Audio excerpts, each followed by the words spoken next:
ребята, у меня аж мурашки по коже, от желания ему помочь. Ну, там, он еще нанял там земляков. Я побывал слесарем, да? Как приятно. 500 организаций в год в республике каждый год создается. Малого среднего бизнеса. Мама, не горюй. Как это? В 10 раз повысилась цена.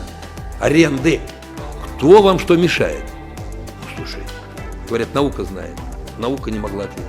0 налогов, еще и денег дать. Фермы-роботы.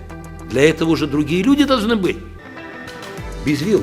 Там вилл нет, там гидросмыв. А у нас, получается, виллы есть. А у нас виллы, мне за людей просто обидно, жалко. Я говорю, колесо 35, 35 мало еще.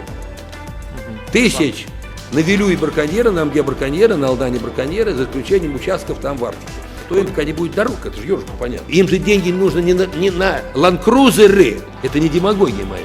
Это нелогично просто. 170 рублей литр. Не то, что Бучугей да Учугей, понимаешь.